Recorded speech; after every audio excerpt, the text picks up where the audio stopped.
তোমার? কোনালা বাড়ি? মির্জাপুর। এটির নাম কি?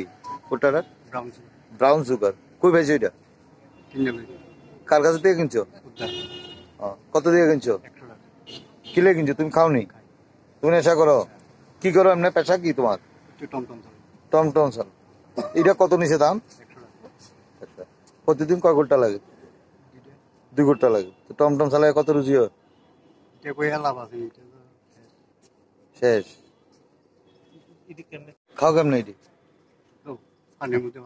পানের মধ্যে। বিয়ে করছো? ছেলে মেয়ে কজন? কত বড় হয়েছে? ছেলে নি মেয়ে?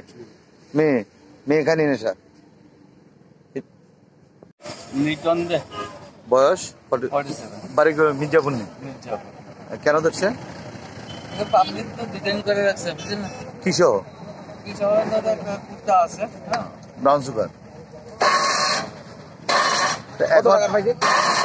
তারা কি মানে যার কাছে থেকে কিনছে এই তো নাম কইছে? না, নাম কইছে না, আমি জিজ্ঞাসা করব। মানে মূল চক্রীদের কি কোনো গ্রেফতার করা হবে? অবশ্যই করা হবে, কেন করা হবে না?